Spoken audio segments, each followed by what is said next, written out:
Sveiki visi, kurie klausysis, sveikinusi su jumis. Ir šiandieną dalinsiu su jumis savo įžvalgomis, tokiamis apie dvasinį tą kelią. Viskas, ką jums pasakoju, tai pasakoju iš savo suvokimo prizmės. Tai nebūtinai turi būti visiems tinkama tiesa. Kiekvienas galime ieškoti savo tinkamos tiesos, ta, kuri kiekvienam rezonuoja. Nes iš tiesų tos vienos tokios kaip tiesos ir nėra. Nes kiek žmonių, tiek ir tų nuomonių, tiek ir tų prikurtų iliuzijų. Taigi, kiekvienas turime surasti savo tą kelią, tai kas man atrodo, kad va taip ir yra tiesa. Tai gal kažkam surezonuos tai, ką sakysiu šiandieną, ką pasakosiu, gal kažkas pasinaudos kažkokiais tai patarimais mano. Tai šiandieną noriu pakalbėti tokia paskutiniu metu žiūriu populiaria tema apie atgimimą, apie gimimą, apie reinkarnaciją, apie išsilaisvinimą iš tos reinkarnacijos rato. Ir dar šiek tiek į tai maišysiu tą tendenciją, kurią pastebėjau paskutiniu metu labai populiarią. Tai, kad žmonės save yra pradėję laikyti dievais. Bet dabar viskas iš eilės. Tai pakviesiu jūs pamastyti, pagalvoti apie tai, ką aš jums pasakosiu. Tarkim, apie tokį vieną iš pagrindinių dalykų žmogaus gyvenime, tai kad mes didžiąją savo dalį gyvenimo paaukojam tam, kad patenkinti savo jutiminius poreikius, kad patenkinti savo protų užgaidas ir savo ego užgaidas. Gal dauguma sakys, oi ne, aš čia taip nėra, čia manęs ego nevaldo, manęs protas nevaldo, čia aš ne. Bet iš tiesų esame visi daugiau ar mažiau valdomi savo jutiminių poreikių, savo proto ir savo ego. Tik tais matomai kiti to net nesupranta. Nes labai gal sunku net yra pripažinti, kad ir valgymas yra mūsų jutiminis poreikis, nesgi dažniausiai norim skaniai valgyti, norim, kad maistas gardžiai kvepėtų, norim ir tą estetinį vaizdą lygštėj matyti, todėl einam į restoranus, sakykime, kavinės arba patys kažką ten dekoruojam namuose. Norim gyventi apsupti gražių daiktų. Tai viskas yra mūsų jutiminiai poreikiai. Norim tenkinti savo akis gražiais vaizdais, tenkinti savo uoslę skaniais kvapais, savo gomurį tenkinti skoniais įvairiais ir taip toliau. Atrodo tokie nekalti dalykai, bet tai yra vis tiek priskiriama tam jutiminių poreikių tenkinimui. Taip pat ir seksualiniai poreikiai yra. Tai nėra kažkas tokio keisto, vis tiek turime tą fizinį kūną, taip sakykim, o jis turi savo poreikius. Ir kadangi mes nepažįstam dar savęs taip gerai, nesam įsigilinę į savęs paties valdymo, tai mums yra sunku su tais poreikiais susitvarkyti. Ypač kai protas yra aštrus ir jisai vis sako, noriu, o dar ego prideda savo, tai ir tampam tokie savęs nevaldantis. O ką visą tai mums duoda? Iš tiesų, kai pagalvoji, kodėl mums viso to reikia, nes mes labai tikimės, kad nu, tai atneš mums kažkokią tai laimę, kažkokį tai gėrį, ramybę. Ar tikrą meilę ten, gal atneš kažkas tai, kažkoks tai rūbas ar papuošalas, ar ten kažkas tokio. O iš tiesų kaip yra? Kaip iš tiesų yra, kai netgi tada, kai nusiperki tai, ko nori, kai įsigyji tai, ko nori, ar pasijuntam geriau. Tame momente, taip? Tame momente, jaučiuosi gerai. Tarkim, aš pati iš savęs žinau, kad aš esu tiesiog, esu kvepalų maniakė. Tiesiog man tai yra kvapų maniakė, taip sakyčiau, netgi. Man smilkalai, žvakės, kvepalai, viskas, kas gardžiai kvepia, tiesiog, turiu tokią tikrai stiprų poreikį kvapams. Ir atrodo, įsigyji jau kažką tokio skanių kvepalų, ten smilkalo gardžiai kvepianti. Atrodo, jau tau gerai yra, bet kiek ilgai gerai yra? Tol, kol į tavo akiratį nepatenka kitas kvapas, dar gardesnis kvapas. Tik tais tiek tu jautiesi laimingas, kol protas ir akis pamato kitą daiktą ir ima tau rėkti noriu. Ir tu tarsi kaip koks beprotis maniakas puoli, nes tau reikia. Kaip tu kitaip, tu nori. Tavo protas nori, ne tu nori. Tavo ego tau sako, tu ką negali sau leisti. Ir taip eina metai po metų. Ir niekada negana. Iš tiesų negana. Dažniausiai poreikiai tik auga ir auga ir auga. Vis reikia daugiau ir daugiau ir daugiau. Ir netgi tada, kai jau atrodo turiu daug, visko daug, šeimą turiu, namus turiu, šunį katę turiu, visko turiu, apsirengti yra, bet kažkaip vis tiek viduj tuščia. Manau, daugumai tas yra pažįstamas jausmas, nes žmonija ant to ir yra pastatyta. Ant vartojimo. Be saikio, be tikslio vartojimo. Nes taip esam per savo poreikių tenkinimą apgauti ir suvilioti šito pasaulio. Ir nesuteikia tie daiktai tos laimės, tos vidinės ramybės, o žmogus visą gyvenimą paaukoja tai tuštybei. Kaip čia pasakyti? Gaudo tą tuštybę, vis gaudo ir tarsi jau pagauna, šast ir vėl tuščia viduj. Ir kažkaip taip niekaip neina pripildyti. Nei tie daiktai, nei tie rūbai, nei tie tobuli santykiai, nei ta tobula šeima. Tarsi niekas vis tiek iki galo nepripildo. Bandom pažinti šią materiją, kurioje gyvename, o jinai yra labai nepastovi.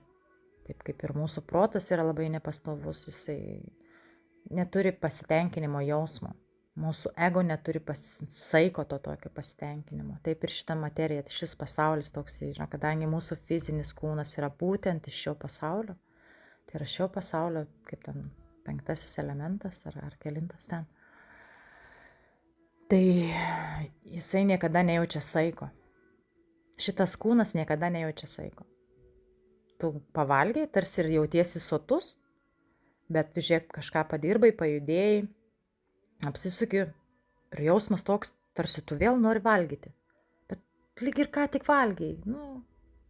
Ryte ten prieš kelias valandas, prieš kiek ten tų valandų. Bet tu ir vėl esi alkanas. Tai tokia tai yra fizinio kūno poreikių tenkinimo materija. Jinai labai yra nepastovi. Ir mes tarsi bandome įsitvirtinti šioje materijoje, puošiame savo kūną, apstatome save prabangą, siekiam valdžios, turtų, nes, kaip ir sakiau, tikime, kad visą tai mums atneš tą laimę. Visi norim būti laimingi. Kas mus visus labai sieja, tai yra tas troškimas būti laimingams. Mes galvojam, kad vieni galvoja, kad pinigai atneš laimę, kiti galvoja, kad valdžia atneš laimę, kiti galvoja, kad daiktai, šeima, žodžiu, taip pat.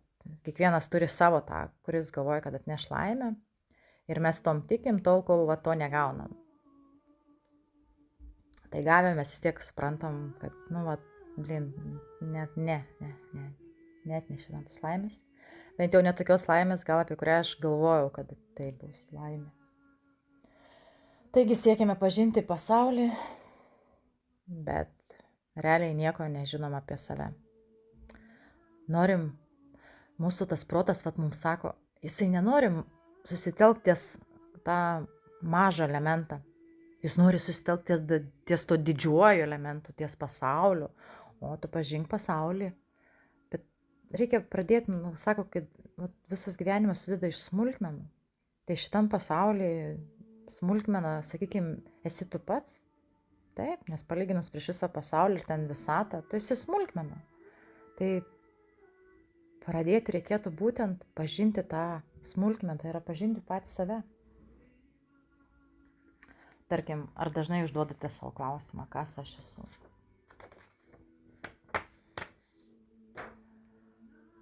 Ar bandote pažinti save? Kaip jūs save suvokėte, kaip save suvokėte, kaip fizinį kūną? Ar kaip kažką kitką? Tiesiog tokie paprasti elementarūs klausimai, kuriuos reikėtų užduoti kiekvienam. Ir ne tik užduoti, bet bandyti juos atsakyti. Bandyti save pažinti. Kas aš esu? Ar aš esu šitas fizinis kūnas, kurį aš matau veidrodyje? Ar aš esu tik tie poreikiai, kuriuos aš vis bandau patenkinti.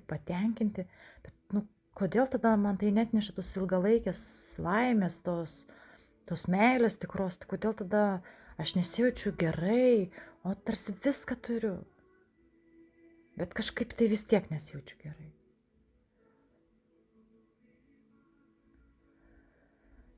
Kaip ir minėjau, mes tiesiog net nebandom pažinti savęs. Bent jau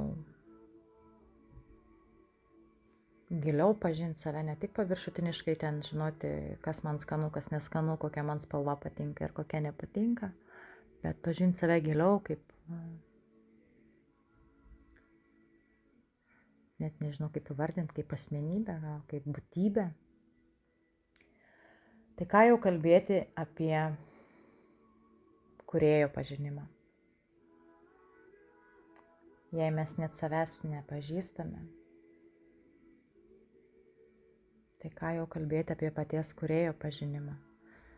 Kodėl aš apie tai dabar pradėjau kalbėti, nes būtent šitą temą, apie kurią noriu pakalbėti, tai ir yra, kad tas atgimimas šiame pasaulyje ir kaip tai nutraukti.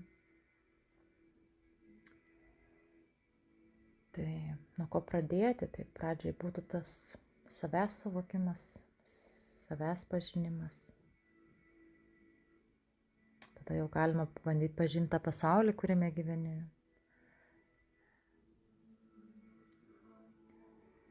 Nes tarkim dauguma mano, kad gyvena mieste ar kaime, name ar bute, bet net nesuvokia tos visumos, kad visa tai yra gamtoje, kūrėjo kūrinyjoje.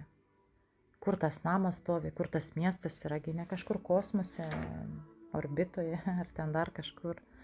Mes visi gyvenam gamtoj, esam visi kūrinyje, vientisa kūrinyje. Nesvarbu, kad uždėti pavadinimai miestai, kaimai, namai, butai. Tai tai yra tik etiketės užklijuotos, bet visa tai yra gamtoje, Dievo kūrinyjoje. Ir suvokti tai, kad mes patys irgi esam kūriniai. Ir jeigu tu save suvoki, kad tu esi kūrinys, nesgi, pats savęs nenusipieši, tave kažkas turėjo nupiešti. Vadinasi, tu esi sukurtas.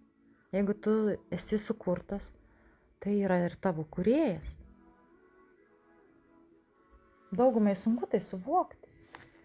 Tuo labiau sunku tai priimti. kažkaip tai tas ego neleidžia priimti, kad yra kažkas aukščiau už tave. Nesgi mes dabar, žmogus gamtoje yra, kaip čia pasakyti, pats kiečiausias, ane, jis ten turi ginklą, jis gali kažką nušauti, jis yra didelis, jis gali kažką sutrypti,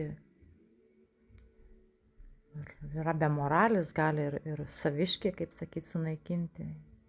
Žmogus galingas, baisiausia būtybė šioje žemėje. Ir jo ego jam neleidžia priimti to fakto, kad yra kažkas daugiau už jį ir stipriau. Ne. Todėl yra žmonių, kurie sako, kad dievai yra jie patys, kad jie yra kūrėjai. Viskas gerai. Iš tiesų, jie dalinai sako tiesą, tik jie nesuvokia mastelio to. Jie save laiko tais tokiais dideliais dievais, tais jau tokiais rimtais. Bet iš tiesų yra ne taip.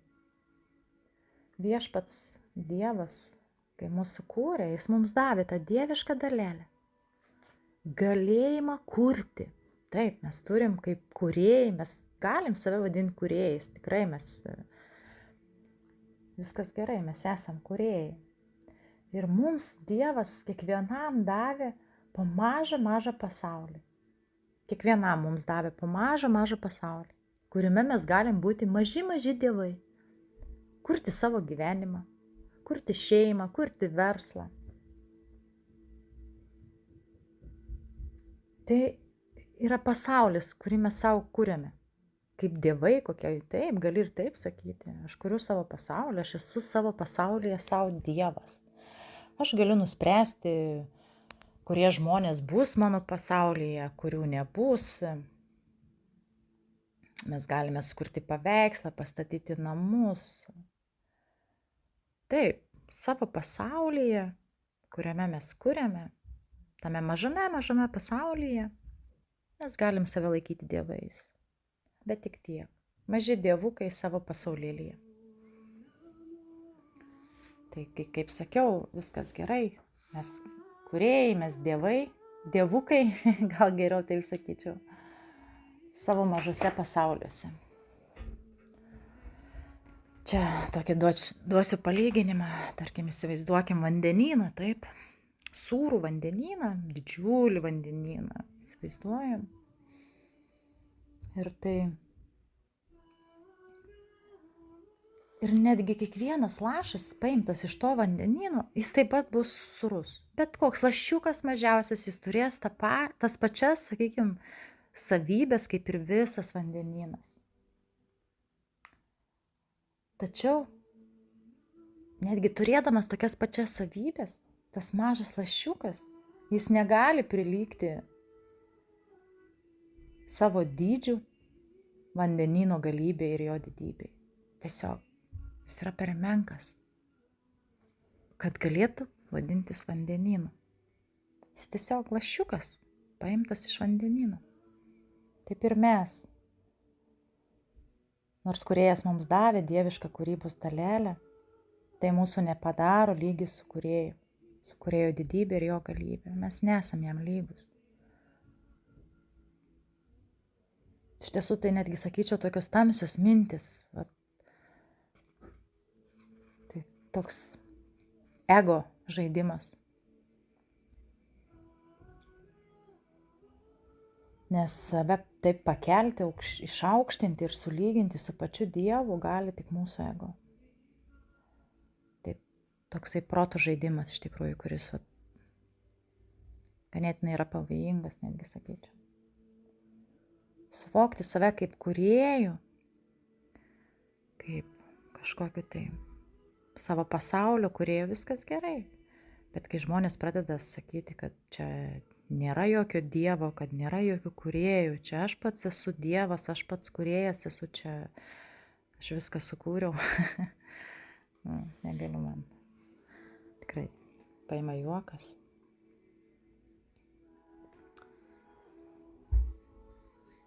Nes dažniausiai pas tokių žmonių tų dievų problemų yra begalės, jie nesusitvarko savo emocijom, nesusitvarko su savo mintim, yra totaliai priklausomi nuo šito pasaulio, visiškai savo poreikių tenkintojai, bet jie sako, kad jie yra Dievas ir nėra kito Dievo. Viskas gerai. Čia, kaip sakau, kiekvieno yra teisė kurtis tą iliuziją, kokį jis nori, kurie nori gyventi, bet tie, kurie iš tiesų norite eiti tuo šviesos keliu ir atsiduoti kūrėjui, geriau venkite to ego proto žaidimo, nes tai tikrai pritrauks dar daugiau tamsos. Nes už tokius dalykus vis tiek reikės kažkada prisimti atsakomybę. Ateis tokia diena, kai kūrėjas atsisuks ir sakys, na Dieve, dabar prisimk atsakomybę už tą savo kūrinyje. Taip kad tiesiog nesivelkime į tuos ego ir proto žaidimus, nes būtent visą tai mus ir kalina šitame atgimimų rate. Tie poreikių tenkinimai, ego tenkinimas ir proto žaidimai mums ir neleidžia ištrūkti iš to reinkarnacijų rato. Tai mus įkalina. Nes būtent dėl tų prisirišimų mes vis atgimstame ir atgimstame šitame pasaulyje. Tarp kitko dar kažkada čia tokioj paskaitą klausiausi. Tai tokia labai gerą mintį irgi nugirdau.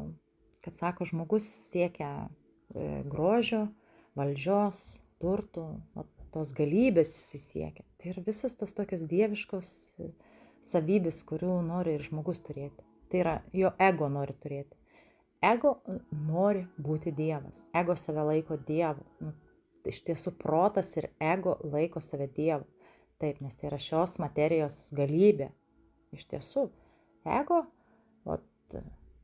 toksai, aišku, jeigu ne visiškai esi užvaldytas ego, bet dar šiek tiek turi to sąmoningumo, tai šiame pasaulyje gali tikrai daug pasiekti. Jeigu tavo tikslas yra šis pasaulis, tai ego gali būti geras įrankis. Žinoma, reikia sąmoningumo, reikia šalto proto, reikia sugebėti savo ego ir suvaldyti, bet tai tikrai gali būti puikus įrankis siekiant šioje materijoje daugiau.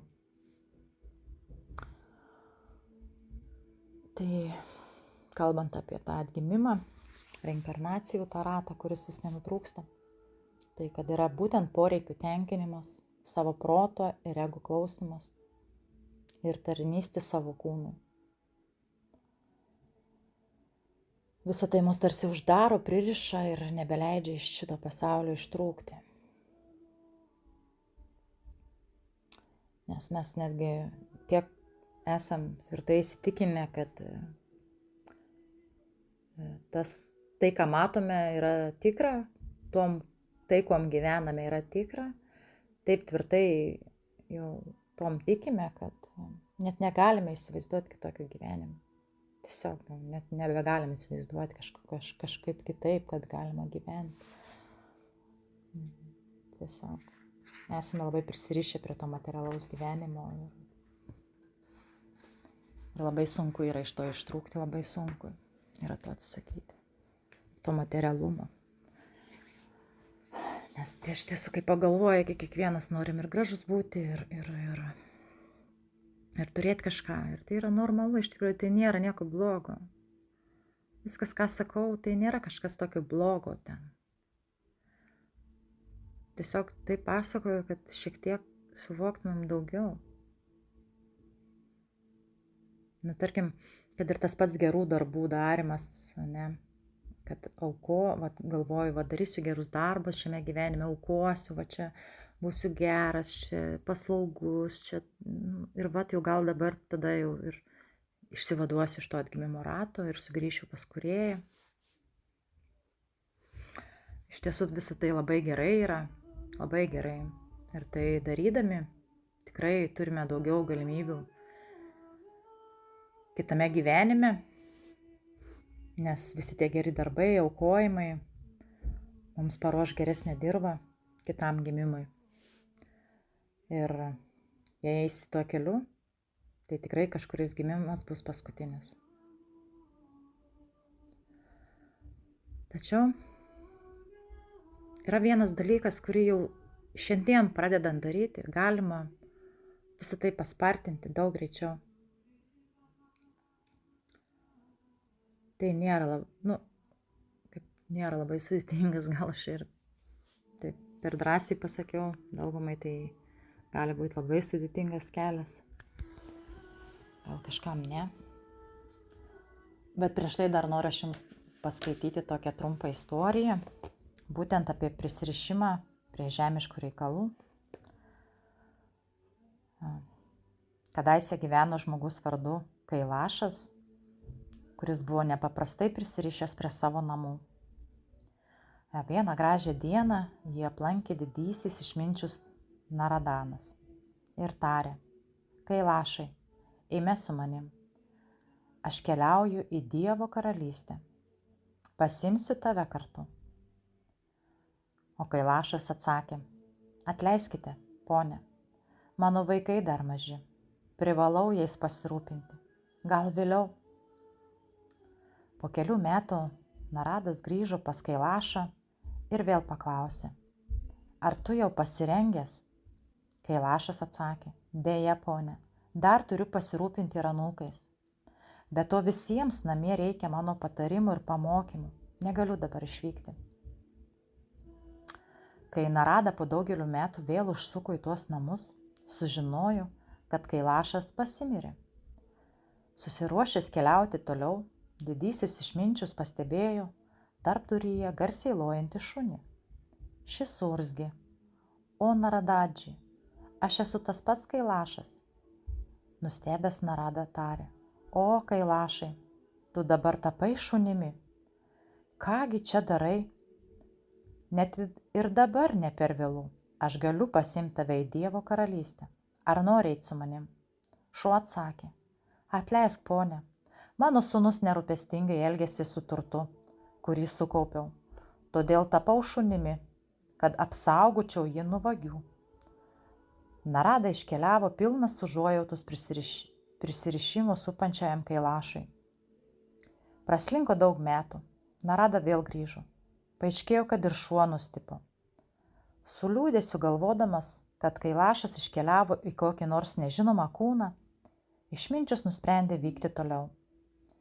Jam beinant pro ryžių lauką, kuris driekėsi už Kailašų namų, ant kelio sušnipštė gyvatė. Ji kreipėsi į Naradą: Tai aš, Kailašas. Narada nustebo: Kągi tu, Kailašai, veiki gyvatės kūne? Gal bent dabar nori keliauti su manim? Dar ne vėlu. Gyvatė atsakė: Dabar džiaugiuosi, kad mano sūnus padėjo visus pinigus į banką, bet jie tikri tinginiai ir kiekvieną rytą keliasi labai vėlai. Kol jie knarkia, visus ryžius išvaga kaimynai arba ištrypia drambliai. Todėl tapau gyvate ir šliaužoju aplink lauką, saugodamas grūdus. Esu labai užsiėmęs, todėl ir dabar negaliu su tavim keliauti. Matydamas apgailėtiną Kailašo padėtį, Narada munis garsiai suplojo delnais šaukdamas Kailašų sūnų ir parodė jiems didžiulę gyvatę, gulinčią jų lauke. Sūnus stvėrė lazdas ir puolė daužyti gyvatę. Kailašas gyvatės kūne raitėsi ir šnypšdamas mėgino pasakyti sūnums: Aš esu jūsų tėvas, kodėl mane mušate? Bet kuo daugiau jis šnypštė, tuo sūnus jis stipriau talžė, kol galų gale visai pribaigė. Dvėsdama gyvatė prisiminė Naradą ir kitame gyvenime išminčiaus malonė tapo didžiu viešpaties atsidavusiuoju. Taigi, žmogus yra priverstas priimti vieną kūną po kito, kaip jam diktuoja jo paties troškimai ir veikla.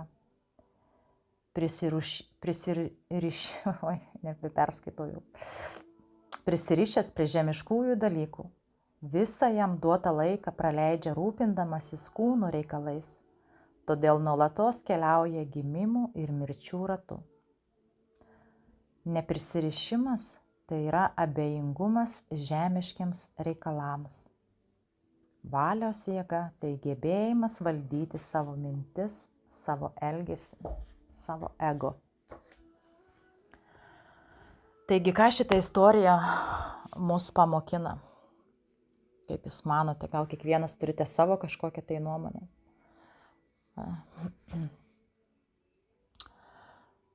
Taigi mes gauname galimybę ištrūkti iš šio pasaulio, bet esame tiek prie kažko prisirišę, kad vis sakome vėliau.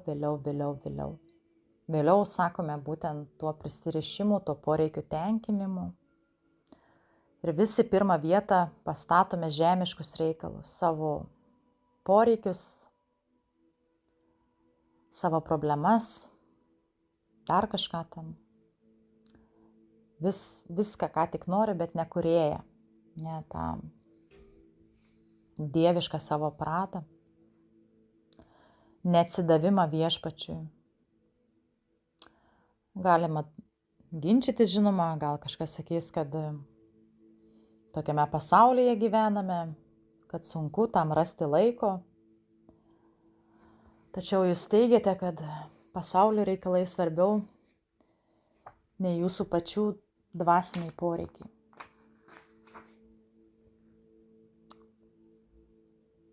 Ar tame pasaulyje jūs randate laiko pavalgyti, pamiegoti, namus susitvarkyti, save papuošti, papramogauti?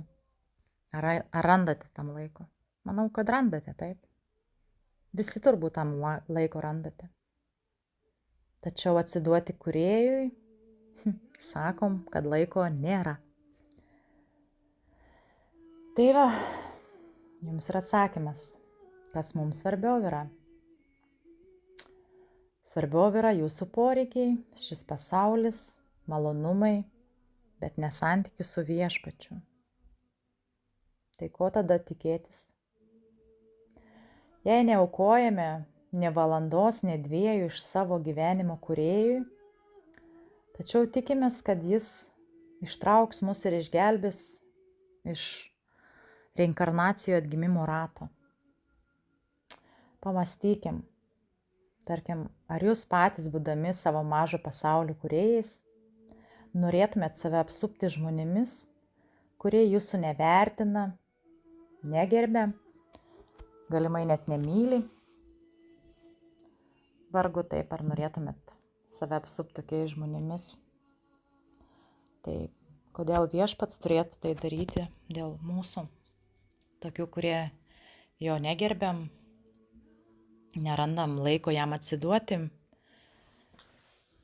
negalim anksčiau atsikelti, kad skirti laiko kūrėjui, kad skirti laiko maldai. Tačiau norim, kad kūrėjas mus girdėtų, mus matytų, mus išgelbėtų, mus išvaduotų iš šito rato atgimimo. Mes norim gauti, bet duoti kažkaip nelabai norim. Tai kaip ir minėjau, yra galimybė jau dabar viską paspartinti, pagreitinti šiame gyvenime. Žinoma, tai nebūtinai reikš, kad jau čia dabar viskas bus baigta, nes mes esam dar tik pačioje pradžioje to suvokimo kelio pradžioje. Mes tik pradedam suvokti tai, o kad jau pasiekti tą tokį lygį, tai iš tiesų dar, manau, reikės ne vieno atgimimo, bet jau šiandien mes galim tų atgimimų skaičių nuo milijonų sutrumpinti iki 100. Kaip ir sakiau, visą tai, ką pasakoju, yra iš mano pačios suvokimo skalės, prizmės. Tai nebūtinai turi būti tinkama visiems ir ginčytis neverta sakyti, kad kalbi netiesą ar kalbi tiesą. Mano tikslas nėra, kad gauti iš kažkino tai patvirtinimą ar paneigimą. Aš tiesiog dalinuosi tai, kas man rezonuoja, kas man yra priimtina, kaip aš tai suvokiu. Jeigu kažkam tai netinka, galite ieškoti savo suvokimo taško, atspirties taško, nuo kurio atsispirsit ir kilsit aukštyn. Mano akims šiai dienai kas mus dar gali išgelbėti, tai yra atsidavimas kūrėjui. Ką reiškia atsiduoti jam? Tai reiškia, kad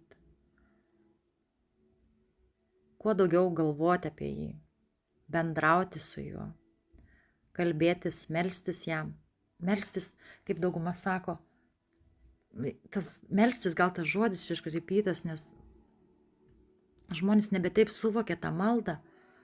Malda yra kaip pokalbis. Tai yra kaip tu paskambintum telefonu ir kalbėtum arba parašytum laišką. Tame laiške tu nebūtinai turi prašyti kažko savo. Taip, tu gali ir paprašyti. Jeigu tu esi sukaupęs banke dvasinių taškų, tu gali ir paprašyti.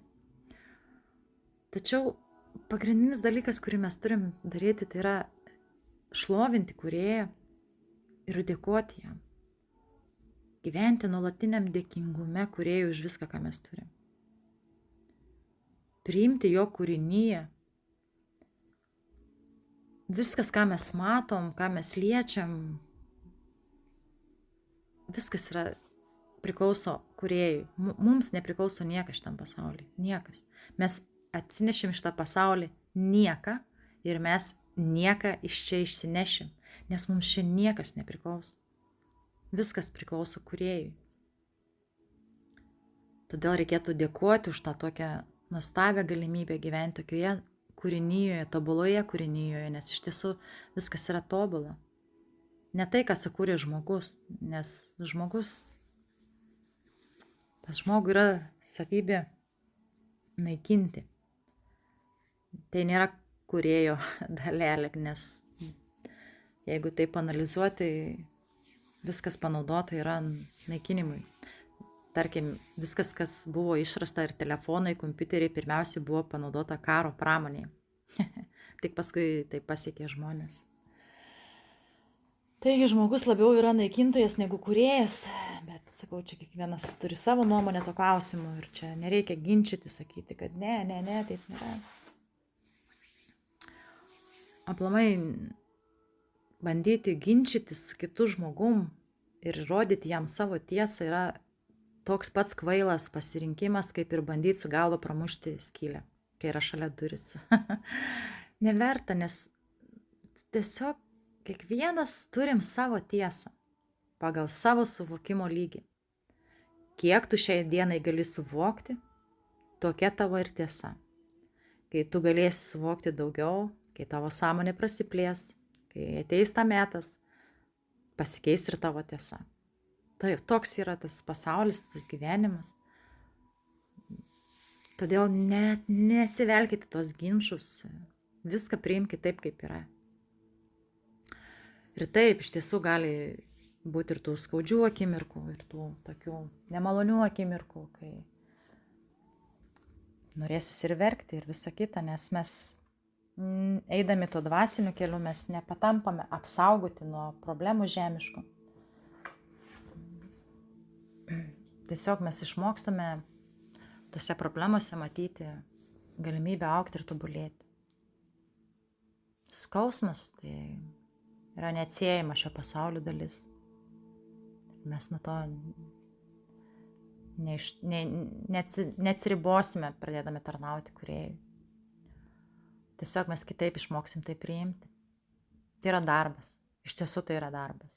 Tai nėra taip, kad aš šiandien sugalvojau, aš atsiduodu kūrėjui ir jau viskas čia. Ne, nes ir protas, ir ego, jisai dar tai bandys tave pavergti, palaužti. Ir daug kartų tai pavyks jam. Ir vėl reikės iš naujo prisiminti savo tikslą. Ir vėl sugrįžti. Tačiau iš tiesų tas atsidavimas kūrėjui yra ta tikroji galimybė ir viltis, kad mes galim sugrįžti į tą dvasių pasaulį pas kūrėją. Šiam kartui tiek pamąstymui. Kiekvienas, kaip ir sakau, turim savo nuomonę. Aš dalinuosi savo nuomonę. Gal kažkas turi kažkokią kitokią savo nuomonę. Mielai išklausyčiau, galite rašyti komentarus. Galit siūlyti temas, kokias norėtumėte, apie ką pakalbėti. Gal galvoju, kada reikėtų padaryti tokį gyvą pokalbį. Tiesiog viskas ateičiai. Šiai dienai tiek. Palinkėsiu gražaus ramaus vakaro visiems. Ir ačiū už tai, kad esate, mylėjai.